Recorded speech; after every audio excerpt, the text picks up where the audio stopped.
Bueno, buenas tardes a todos.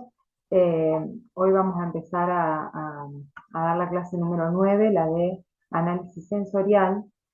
Esta clase, o sea, por más de que ya pasó la instancia de evaluación del segundo parcial, eh, estos dos últimos temas que quedan, ya sea análisis sensorial o composición de alimentos, son temas que van a entrar para el trabajo integrador y también son temas muy interesantes para la formación profesional. Así que les recomiendo que, bueno, que los tengan en cuenta. Por supuesto, también son temas que van a entrar en el examen final, ¿no? Bueno, ¿de qué se trata cuando hablamos de evaluación sensorial? La evaluación sensorial la palabra sensorial viene del latín sensus, que significa sentido. Es el análisis de alimentos u otros materiales por medio de los sentidos. La aceptación de un alimento depende en gran medida de las propiedades sensoriales, como el color, el aspecto, el sabor, el aroma, la textura y hasta el sonido que se genera durante la masticación.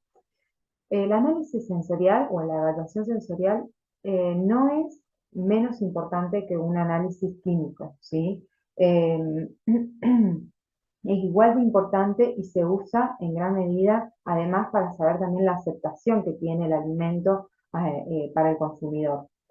La ventaja también que tiene con respecto a los análisis químicos es que el mismo evaluador lleva sus propios instrumentos porque son los sentidos. Eh, no se usa mucho más que los sentidos para hacer este tipo de análisis y ahora nos vamos a enfocar en esto. ¿Para qué se usa el análisis sensorial? Bueno, en realidad se usa para detectar diferencias sensoriales entre dos productos que pueden ser similares o que vienen de distintos lotes, entonces se puede determinar, hacer un control de calidad, o entre dos marcas distintas para ver preferencias, ¿sí? Determinar cuáles son las diferencias encontradas, o sea, hacer la caracterización de cada una para ver cuáles son las diferencias entre una muestra y otra. También para conocer la opinión de los consumidores, se hacen este tipo de análisis, y como una guía también en el desarrollo del producto. Muchas veces cuando se hace la formulación de un producto desde el inicio, bueno, muchas veces hay que ir ajustándolo de acuerdo a conservantes que uno lo agrega o a cosas que no es lo mismo. Muchas veces se empieza a hacer un producto a una escala y cuando se quiere pasar a una escala mayor también se hacen modificaciones en el proceso y eso conlleva a diferencias en los sentidos, ¿sí? Después en el producto final. Entonces, el análisis sensorial sirve también como una guía para ver qué tan significativos son los cambios en el proceso. Y también un dato para conocer la vida útil del producto, ¿sí? Porque el análisis sensorial influye sobre el almacenamiento, o sea, eh, son las propiedades sensoriales influyen a lo largo de la vida del alimento, ¿sí? De la vida útil del alimento. ¿Dónde se utiliza el análisis sensorial? Bueno, se utiliza generalmente, como decíamos hoy, en el control de procesos de fabricación, ya sea por cambios de materias primas también que pueden ocurrir, cambian algún ingrediente en la receta o cambios en las condiciones del proceso. Ese tipo de análisis lo hace generalmente personas experimentadas. Después vamos a hablar bien de cada uno de los distintos evaluadores que existen, ¿sí? Pero bueno, este tipo de análisis normalmente lo hacen personas experimentadas. Después se puede utilizar en el control de calidad, eh, estableciendo límites y grados de calidad. Eso ya lo hacen paneles entrenados para investigación y desarrollo de productos y caracterización de productos alimenticios, o también pueden ser productos, o sea, este tipo de análisis no solamente se usa a nivel de productos alimenticios, sino también en perfumerías, distintos tipos de industrias, ¿no? Eh, Estudios de aceptación y desarrollo del perfil sensorial también lo hacen los paneles entrenados. Y también este tipo de análisis, como decíamos hoy, se utiliza mucho para conocer las preferencias del consumidor, por eso es como una estrategia de comercialización y marketing. Em, Se hace un estudio comparativo de las muestras o estudios de aceptación con los consumidores. Este tipo de análisis lo hacen directamente los consumidores. Bien, como dijimos, en el análisis sensorial utilizamos los 5 sentidos. Eh, los 5 sentidos, cada uno de estos sentidos están finalmente conectados al cerebro, ¿sí? Y son percibidos por nuestro cerebro. Uno de ellos, bueno, la vista, es uno de los más importantes, es detectado por el ojo. Funciona de manera análoga a una cámara fotográfica, pero conectada al cerebro. El más importante de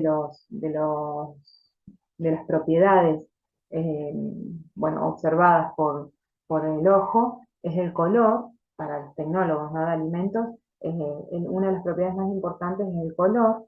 eh, Así que después vamos a hablar de esta propiedad, pero también se pueden ver otros tipos de propiedades como la apariencia del alimento, la forma, la superficie, el tamaño, el brillo.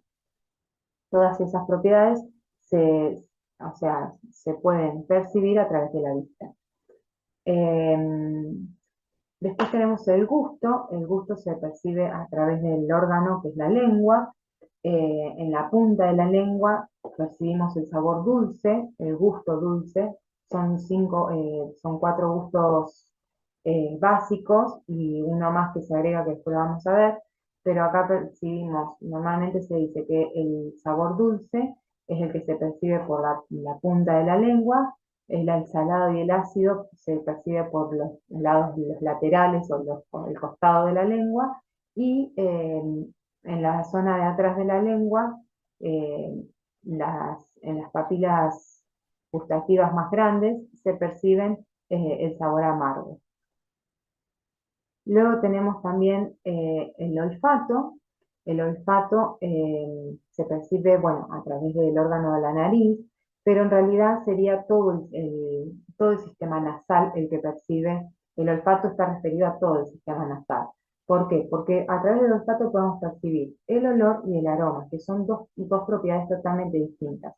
El olor es una percepción de las sustancias volátiles que se hacen por medio solamente de la nariz. Es un método directo, digamos, una propiedad directa, ¿sí?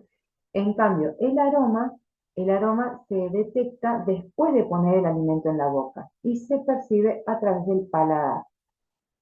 eh, es parte, o sea, del olfato, porque está conectado tanto la boca con las fosas nasales, están conectadas, y es la zona por detrás, digamos, del sistema nasal, retronasal se le dice, que se percibe el aroma.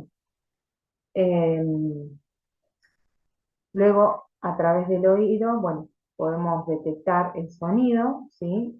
Se hace generalmente en los alimentos. Lo que se hace es una detección de textura a través del sonido, en la masticación, bueno, y es lo que más se evalúa. Y el tacto, cuando hablamos del tacto, hablamos de todo el cuerpo, o sea, todas las zonas donde hay piel, tiene tacto, ¿sí? O sea que todo el cuerpo tiene tacto, excepto las uñas, el pelo y las córneas del ojo. Pero los más importantes para la evaluación sensorial de los alimentos, los que más se usan, son los dedos, la palma de la mano, la lengua, las encías, las mejillas, la garganta y el paladar. Todas esas zonas es las que se detectan por tacto. Eh, ¿Qué propiedades podemos distinguir a través del tacto? La temperatura, peso, características de superficie, textura. Bueno, entonces, cuando hablamos de un análisis sensorial, decimos que vamos a hacer un análisis vamos a buscar atributos a un alimento a través de los 5 sentidos. Para eso, si se hace una degustación, por ejemplo, se respetan ciertos parámetros y estos pasos a seguir, si es que se hace un análisis general de degustación. Primero se mira el producto, se olfatea, luego se toca con la mano, se muerde, cuando lo ponemos en la boca, se muerde, eh, cuando mordemos se deforma el producto y luego se reduce. Todos esos pasos es que ayudan a detectar las distintas propiedades del alimento a través de los 5 sentidos. Bien, entonces, vamos a hablar del color. El color, dijimos que, bueno, es una de las propiedades más importantes que se perciben a través de la vista o a través del ojo, ¿sí? Generalmente las características que se usan para definir el color es el tono que tienen, la intensidad y el brillo. Bueno, hay distintas escalas para cada una de esas características. Nosotros no vamos a profundizar en esto, solamente en mencionárselo. Y otra característica que me pareció importante del color es que es la única propiedad medible en forma instrumental que es más efectiva que la visual. O sea, este tipo de atributo, el color, eh, se puede medir a través de instrumentos tecnológicos y estas mediciones son mucho mejores que el análisis que puede hacer uno visualmente, ¿sí? La persona visualmente. Pero, ¿qué pasa? Son mucho más costosos. Entonces, igual el análisis visual también es válido. Para la evaluación se usan escalas, como les decía hoy, de color que abarcan todos los tonos e intensidades posibles en la muestra evaluada. Se le asignan números a cada punto de la escala y bueno, y se usa de acuerdo al tipo de alimento también la escala. El color es una propiedad que interfiere para medir otras propiedades como sabor y olor, por lo que cuando se quiere medir sabor y olor, el color hay que enmascararlo con algún producto químico o generalmente se enmascara con luz, poniéndole una luz de otro color al alimento.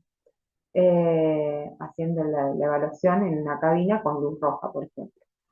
Eh, Esas son formas de enmascarar el color para evaluar otras propiedades como el sabor y el olor, para que no afecte y no confunda al evaluador. Bien, los requisitos para evaluar el color entonces es que para evaluar color solamente se va a necesitar una buena iluminación en la sala. eh, Si yo quiero evaluar color, ahí sí tengo que poner buena iluminación y no tengo que poner color adicional, porque se está evaluando justamente el color del alimento. Eh, el color adicional se pone cuando se quiere evaluar otras propiedades. Después también se recomienda que las paredes, superficies y muebles que rodean a la zona de evaluación sean de colores neutros, generalmente un gris claro, ¿sí? Em, ¿Para qué se usan las evaluaciones de color? Para clasificar grados de calidad. Bueno, yo ahí les puse una foto del café. Bueno, no solamente nos da un indicio, en la foto esa nos da los distintos grados de tostado del café, pero también a través del color es que se puede evaluar la calidad de un grano o de otro. Eh, y también para la selección de materias primas. Acá en la selección de materias primas, un dato importante, un dato curioso, mejor dicho, es que generalmente para la selección de materias primas a granel, como aparece acá en la imagen, se prefieren mujeres jóvenes, ¿sí? Porque dicen que son más eficientes las mujeres jóvenes para hacer una selección de materia prima por color. Pero para la clasificación de grados de calidad se prefieren mejor hombres adultos mayores, como de unos 60 años. Eso es lo que dice la bibliografía, se los digo como dato curioso. Bien, la otra propiedad es el olor. El olor, bueno, como dijimos hoy, es una propiedad que se puede percibir por vía directa a través de la nariz. No existen clasificaciones adecuadas, ya que cada alimento tiene un propio olor que lo distingue y es característico. A esta propiedad se lo llama sui generis. Por ejemplo, ahí tenemos una manzana. La manzana, además de su sui generis, o sea, su olor característico a manzana, puede llegar a tener otros tipos de olores asociados a ella, como por ejemplo el olor a sidra, olor a dulce, olor a ácido. Bueno, hay distintos tipos, además del propio olor de manzana, se le puede atribuir otro tipo. Cuando la manzana ya está vieja, tiene un olor característico también. Entonces, eh, por eso no hay una clasificación adecuada y general para todos. Es más, se usan ruedas de descriptores de olores y aromas clasificados en familias y subfamilias. En este caso tenemos una rueda que es bastante general y bastante abarcativa, pero también se pueden usar ruedas de descriptores que son específicas para cada alimento, por ejemplo, para miel, bueno, para los distintos tipos de alimentos tenemos una rueda donde de ahí se pueden evaluar los distintos tipos de olores que puede llegar a tener ese alimento, como para poder caracterizarlo. Eh, Bien, igual las características descriptivas generalmente ya las hacen personas más experimentadas. Eh, no se le pide que use a un consumidor, por ejemplo, que haga un análisis sensorial, no se le va a pedir que haga uso de estas ruedas.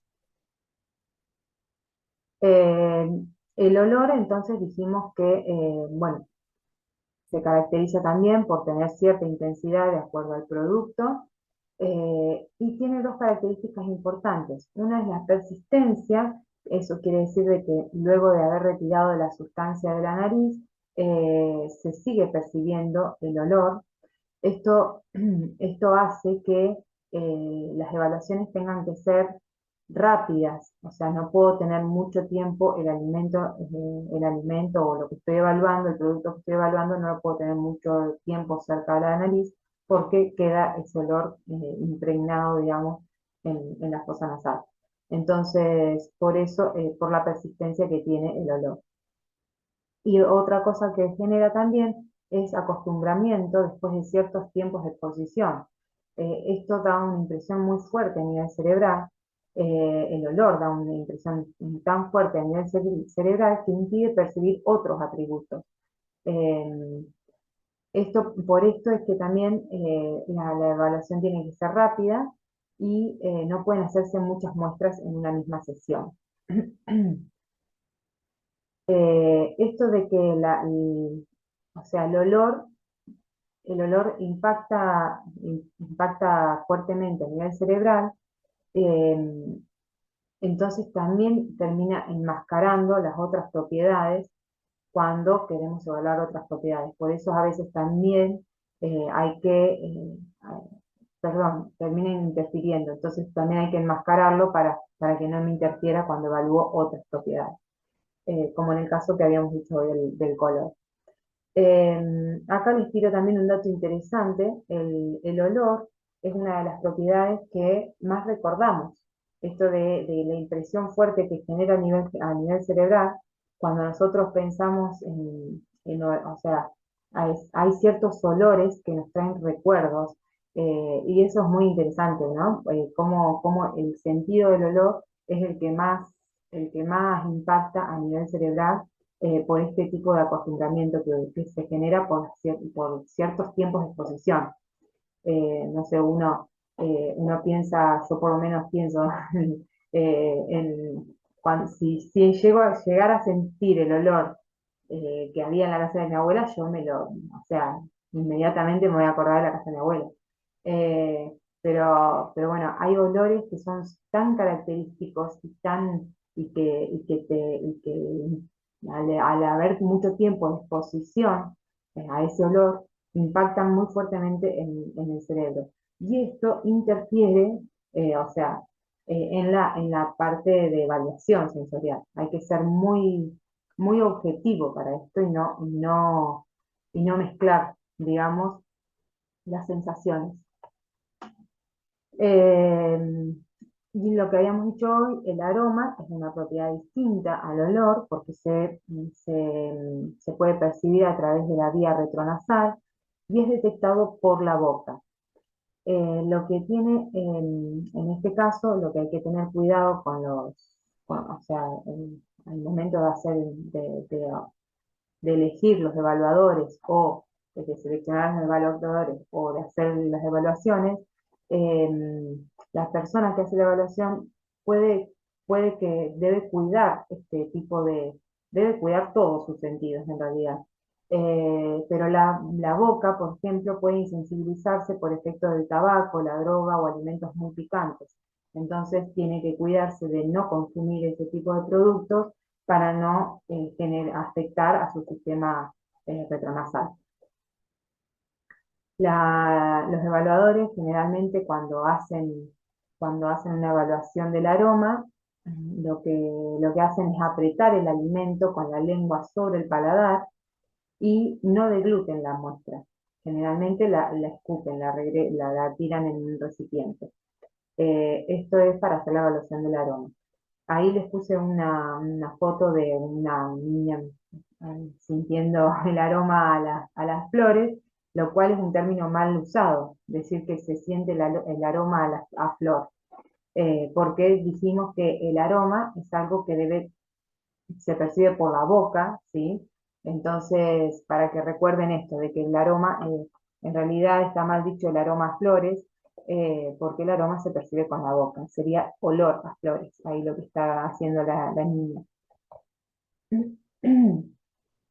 Bien, después con respecto a los gustos básicos, tenemos, les decía hoy, el gusto ácido, que es asociado a la acidez del limón, por ejemplo, el gusto amargo, asociado por ejemplo, lo sentimos muy fuerte en el café, el dulce en la miel, el salado en la sal, y el umami es como un gusto que se refiere más bien a cuando te deja como un sabor metalizado, una cosa así. Eh,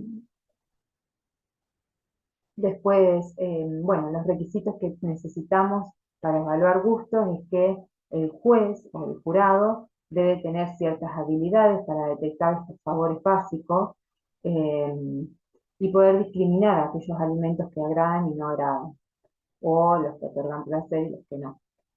Eh, Dentro del mismo alimento, muchas veces en la formulación, cuando estamos formulando algún tipo de alimento, tenemos que poder discernir qué es lo que le faltó o qué es lo que le está sobrando, ¿sí? De todas esas sustancias que le agregamos, cuál es la que sobra, cuál es la que falta, como para poder, por eso habla de la habilidad del juez, ¿no?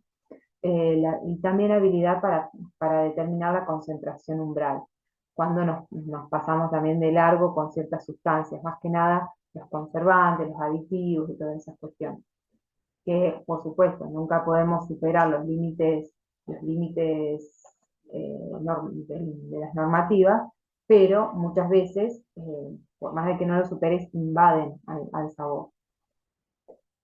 Y ahora cuando hablamos del sabor o flavor, acá nos vamos a estar refiriendo a los tres sentidos, aroma, olor y gusto, ¿sí? El conjunto del aroma, el olor y el gusto es lo que da sabor al alimento o flavor, ¿sí? Cuando hablamos de sabores, también no es que tenemos una clasificación clara de tal sabor como los gustos, que sabemos que son ácido o dulce o salado. Acá no hay una clasificación clara, pero sí se utilizan perfiles de sabores. Se hace una descripción detallada y también se miden los componentes del sabor. Eh, Bien, acá otra de las características que tiene el sabor es que muchas veces o sea, ocurre de que se detecta pronto la acidez y eso también me enmascara los otros sabores. Entonces, cuando el producto es muy ácido, por ahí se detecta primero la acidez y no se pueden llegar a percibir el resto de los sabores. El sabor también tiene la característica de que persiste en la boca o da esa sensación de regusto, es la permanencia de la sensación similar o próxima a la percibida cuando el producto ya estaba en boca y cuya duración puede medirse. Eso se mide también y se evalúa. Eh, los requisitos para evaluar el sabor también es que los evaluadores no deben usar perfumes al momento de realizar la prueba. Para pruebas de comparación, generalmente la muestra se diluye, pero para las muestras, para pruebas que son afectivas, se usa directamente la intensidad natural del producto. O sea, generalmente las evaluaciones sensoriales se hacen eh, tal cual es el alimento, no se diluye nada, al no ser de que sea una prueba de comparación o algo específico que se esté determinando. Y la textura se manifiesta cuando el alimento sufre deformación. Por ejemplo, acá seguimos con la manzana. La manzana, si nosotros solamente la tomamos con la mano, ¿qué vamos a poder percibir? Vamos a poder percibir el peso de esa manzana, la temperatura, ¿sí? Eh, una sensación de temperatura, ¿no? Pero hasta ahí no estamos midiendo textura, ¿sí? Esas son propiedades físicas que se están midiendo. Si yo a la manzana le hago una cierta presión con las manos, ahí sí ya puedo empezar a percibir si es dura o blanda. Si la hago cortar con un cuchillo, ahí puedo ver su crujido, la adhesividad que tiene, cocividad, la resistencia que presenta ante el corte. Y si la pruebo con la boca y la mastico, ahí ya se pueden evaluar otras propiedades como si también si cruje o no, si es jugosa, si es fibrosa o granular, si es harinosa. Entonces, bueno, son distintas propiedades que se pueden ir evaluando a medida que vamos pasando por estas distintas fases de degustación. Para evaluar la textura se necesita, como decíamos hoy, enmascarar color y sabor. Se pueden evaluar mediante métodos instrumentales químicos y microscópicos también. O sea, acá también existen equipamientos para evaluar la deformación de cierto producto o la elasticidad o lo que sea, pero bueno, no es lo mismo que en el caso del color, donde o sea, el método instrumental eh, supera al análisis sensorial. Acá son dos cosas distintas, dos tipos de evaluaciones distintas. El evaluador debe tener alineación normal de mandíbulas y dientes, sin caries o prótesis. Bueno, estos son requisitos que se piden, pero más que nada porque acá o sea, para evaluar en la textura se evalúa también el sonido que hacen al crujir, las prótesis o las caries lo que hacen es que interfieran al momento de hacer esa masticación, ¿no? Eh, no sé si existirán evaluadores tan perfectos, pero bueno, es lo que dice la bibliografía también. Eh, Bien, para realizar el análisis sensorial existen distintos tipos de jueces o evaluadores. Tenemos el evaluador experto, es aquel que posee una gran experiencia en probar un tipo de alimento. Posee una gran sensibilidad para determinar diferencias entre muestras, distinguir y evaluar las características del alimento. En las pruebas solo se cuenta con su respuesta y en realidad esta persona es tan experta en ese tipo de alimento que directamente al probarlo esa persona se da cuenta si hay alguna falla en el proceso o son personas muy entrenadas también. eh, y muy cuidadosas de sus sentidos, porque Es como, yo me imagino que es como el jugador de fútbol que se la pasa entrenando para, para tener mayor eficiencia en su juego y lo que sea. Bueno, acá lo mismo. El experto, el que es experto, evaluador experto, entrena mucho también y es muy consciente de todos sus sentidos y los cuida, no puede comer ciertos alimentos, no puede fumar, no puede hacer un montón de cosas para cuidar todos sus sentidos y poder ser lo más objetivo posible al momento de evaluar. Eh, Se destinan a degustación de productos caros, generalmente este tipo de evaluadores expertos, o para formular ciertos alimentos. Por ejemplo, cuando se quieren formular té, yerba, ese tipo de alimentos que no hay, o sea, el control de calidad en realidad es más bien de análisis sensorial. Entonces, eh, o las formulaciones, porque dependen de la maduración, del clima, de un montón de cosas, ese tipo de productos. Entonces, el evaluador experto es el que da el ok para, para hacer la formulación. Eh, Después tenemos el evaluador entrenado. El evaluador entrenado es una persona que posee también bastante habilidad para la detección de alguna propiedad sensorial o algún sabor o textura particular. Esta persona ha recibido cierta enseñanza teórica y práctica acerca de la evaluación sensorial y sabe exactamente lo que se desea medir en una prueba de evaluación. En este caso, el evaluador entrenado son personas que están en el área, ¿sí? Y generalmente también hacen controles de calidad, pero se usan, generalmente están más formando equipos, ¿sí? Se realizan ensayos entre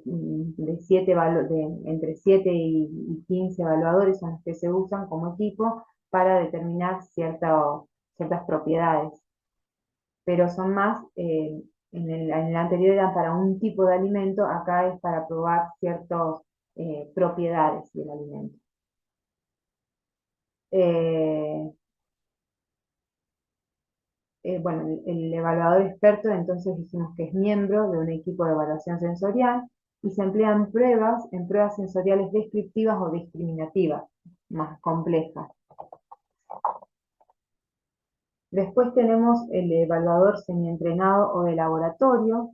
Son evaluadores entrenados también, pero que solamente van a diferenciar una muestra de otra. No van a medir sus propiedades ni usar escalas. Ahí, bueno, tenemos también el caso suponete, de una persona, esto es lo que normalmente llamamos el maestro, no sé, siempre tenemos el cocinero oficial, digamos, que es el maestro el maestro panero, el maestro no sé, del quesero. Esa persona tan experimentada va a saber diferenciar una muestra de otra, ¿sí? Va a saber diferenciar un queso de otro, va a saber diferenciar también un lote de otro, pero no va a medir propiedades o usar escalas. Eh, Se hacen generalmente este tipo de evaluadores, hacen pruebas discriminativas sencillas, también pueden trabajar en equipos, como mínimo 10 y máximo 20, o bien directamente en un laboratorio como control de calidad, el mismo laboratorio, la misma persona del laboratorio que hace control de calidad puede llegar a ser un evaluador semientrenado. Y dijimos que también hay evaluadores, depende del tipo de análisis que se haga, pero los evaluadores pueden ser los mismos consumidores de los productos. Son personas tomadas al azar que deben emplearse solamente para pruebas afectivas. Después vamos a ver los distintos tipos de pruebas que existen, pero se usan para pruebas afectivas y nunca para discriminativas o descriptivas. Son clientes o potenciales consumidores del alimento que se les pide que hagan un análisis sensorial para saber si el producto va a ser aceptado o no en el mercado. Bueno, con ese fin se hace generalmente. Y acá se requieren hacer este tipo de análisis, se requieren mínimo 30 personas elegir. Entonces, para hacer una evaluación sensorial necesitamos medir con los sentidos. Se usa un lenguaje estandarizado. El evaluador va a ser seleccionado y entrenado, ¿sí? De acuerdo a lo que se quiera, al tipo de análisis que se quiera hacer. Se pueden usar paneles analíticos y esos paneles analíticos no van a hacer preferencias sobre un alimento u otro, ¿sí? Solamente son objetivos, no van a poner sus preferencias sobre el tipo de análisis o sobre la propiedad. Los resultados del panel son monitoreados. Generalmente eso es cuando se hace ya a nivel más descriptivo o discriminativo el análisis. Entonces, dijimos que los evaluadores no van a poder usar perfumes, no van a poder fumar, no pueden comer sustancias picantes, y es más, tampoco, o sea, al momento de elegir evaluadores, hacer la selección de evaluadores, también se les pregunta, hay un montón de pasos a seguir, después les voy a comentar cuáles son en dónde están las normativas, pero, pero por ejemplo, no pueden estar 3 meses antes de hacer las pruebas sensoriales, no pueden haber estado enfermos, y no pueden enfermarse más de 12 veces, más de 2 veces al año.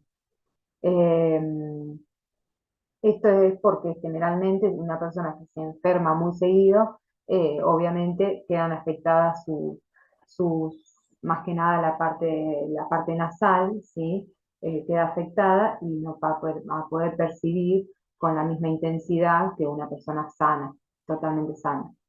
También hay que evitar que el evaluador esté fatigado o cansado al momento de la evaluación. Tiene que estar como bien dispuesto, ¿sí? Comprometido con la tarea y motivado también, como que le tiene que interesar hacer ese tipo de análisis.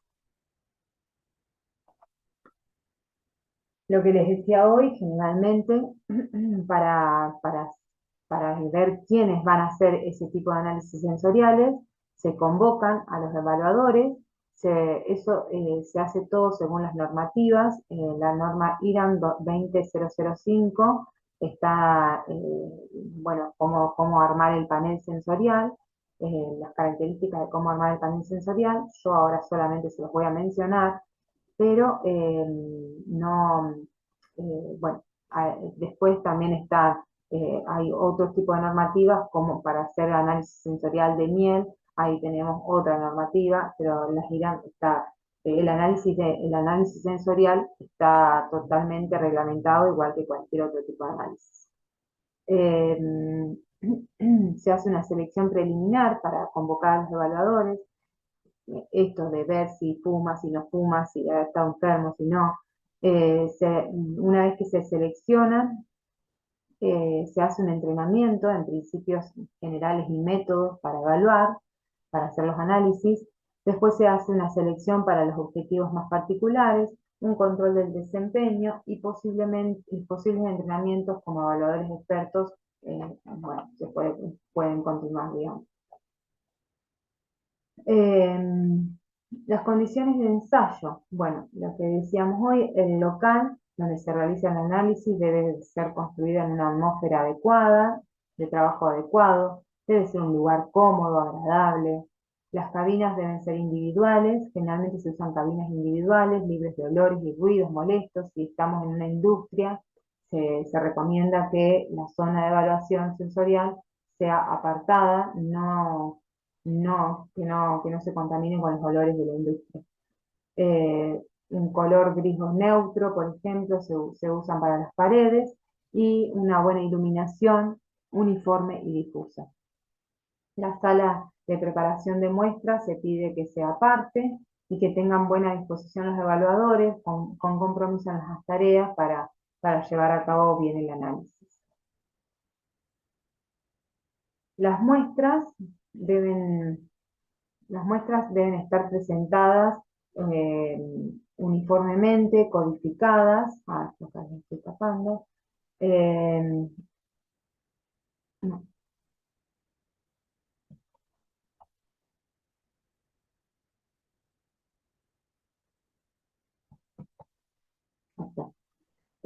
Perdón, perdón que ahí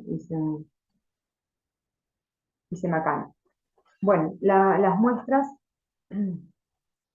dijimos que generalmente se presentan de manera uniforme, con números de 3 dígitos tomados al azar, se les designan números a esas muestras, tienen que estar a la temperatura adecuada de la evaluación, generalmente el análisis se realiza en la temperatura en la que se consume el alimento normalmente. Eh, no se deben evaluar muchas muestras por sesión para evitar la fatiga y el cansancio en el evaluador. Generalmente no se recomiendan más de 5 muestras al mismo tiempo. Se deben lograr que todas las muestras sean uniformes, que tengan la misma temperatura, la mismo tamaño de porción, en el mismo recipiente, etc. Se deben presentar también en primer lugar las muestras que tengan sabor más débil y se dejan las de sabor más fuerte para lo último. La forma de preparación depende del tipo de producto. En general se deben tener en cuenta los documentos técnicos normalizados que la regulan, lo que les decía hoy. eh, si uno quiere hacer el análisis sensorial de la miel, por ejemplo, bueno, hay que ir a los documentos técnicos que ya están normalizados y preparar la muestra en base a ese procedimiento. De no existir esto, porque si es una comida preparada, lista para consumir o lo que sea, se preparan las muestras según la forma en que el producto se consume habitualmente. No se deben evaluar en horas muy cercanas a las comidas ni con hambre. El evaluador no puede ir con hambre al momento de la evaluación sensorial y tampoco ir demasiado lleno, o sea, cercano a la comida, porque también va a afectar sus sentidos. Y se recomienda que en cantidades, por ejemplo, si son, bueno, si la muestra es en unidades o porciones, se hace el análisis de una unidad. Si es a granel, se pide en 25 gramos. Si es un líquido como una sopa, 15 mililitros. O si es algún jugo fresco, por ejemplo, 50 mililitros. Pero bueno, eso es a modo de ejemplo solamente.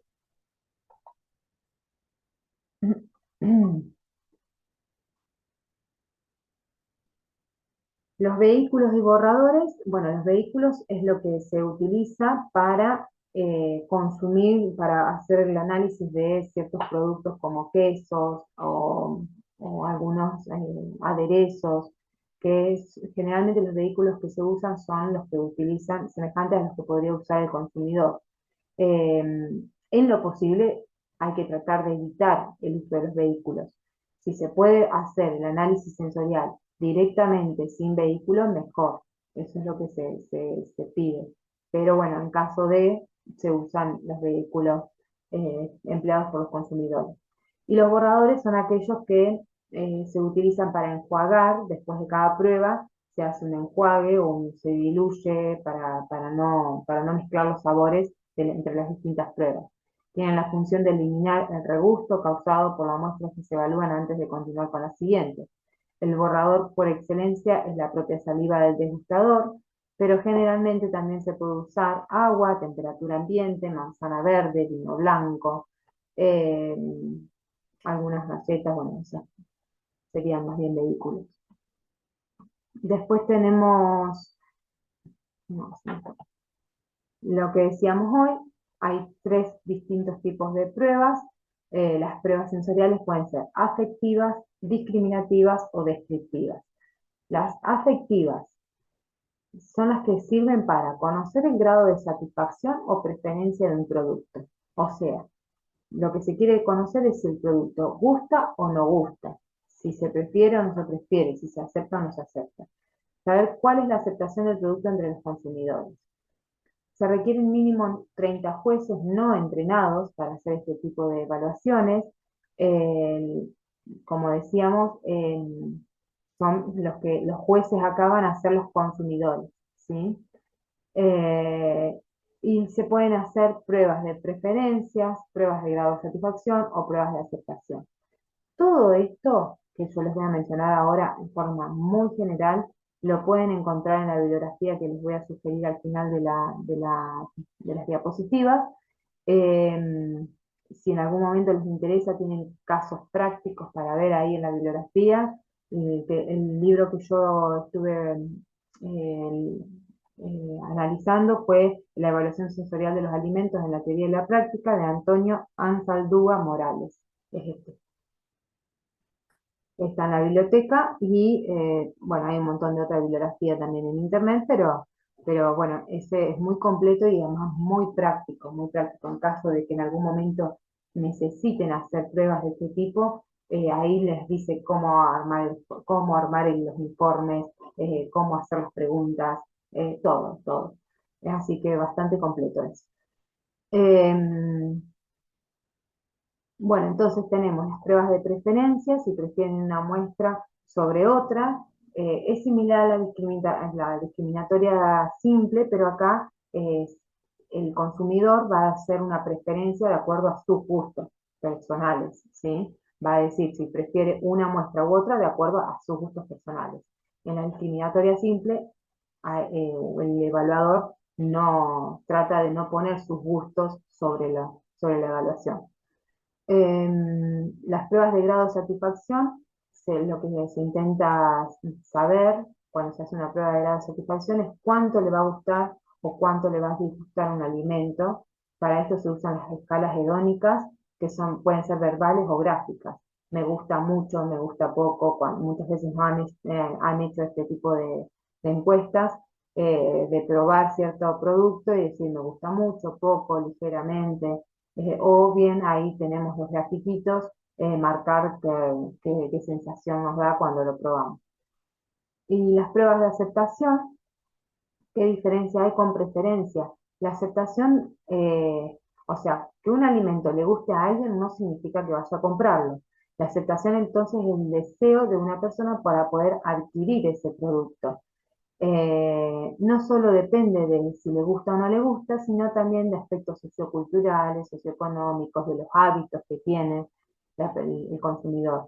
Entonces, este tipo de productos, este tipo de pruebas, perdón, generalmente se hacen como estudio de mercado y le interesan más este tipo de pruebas a los especialistas en marketing, por ejemplo, que a los tecnólogos en alimentos.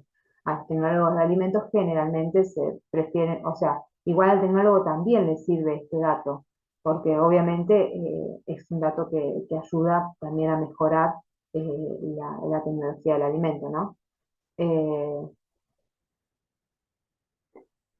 de- bien,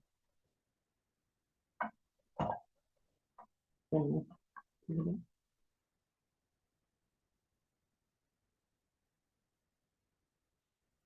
Bien. Después tenemos las discriminativas. Las discriminativas no se basan en gustos personales, como dijimos en los anteriores, sino que se desea saber si hay diferencia o no entre dos o más muestras. Sirven para hacer controles de calidad, si las muestras están siendo producidas con calidad uniforme, es decir, generalmente se comparan con estándares, y se va corroborando si va cumpliendo o no con ese estándar, se va controlando se va comparando, perdón, con ese estándar. Y efectos de modificaciones en el proceso, si se sustituyó un ingrediente, si hubo cambios de proveedores, etcétera. Para este caso también sirven las discriminativas. Acá lo que decíamos es que se requieren los jueces semi-entrenados para hacer comparaciones simples de este tipo, por ejemplo, con comparación entre dos muestras, ¿sí?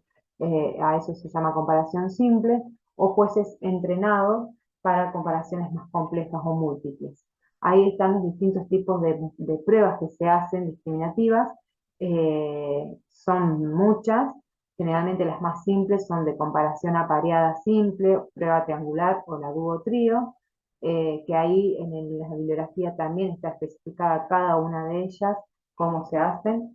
No es el caso que nos vamos a poner a profundizar nosotros, solamente se les menciono para que sepan, porque en algún momento las necesitan. Y pruebas de comparaciones apareadas de Sheffield, de comparaciones múltiples o de ordenamiento son más complejas, que requieren de jueces mucho más entrenados.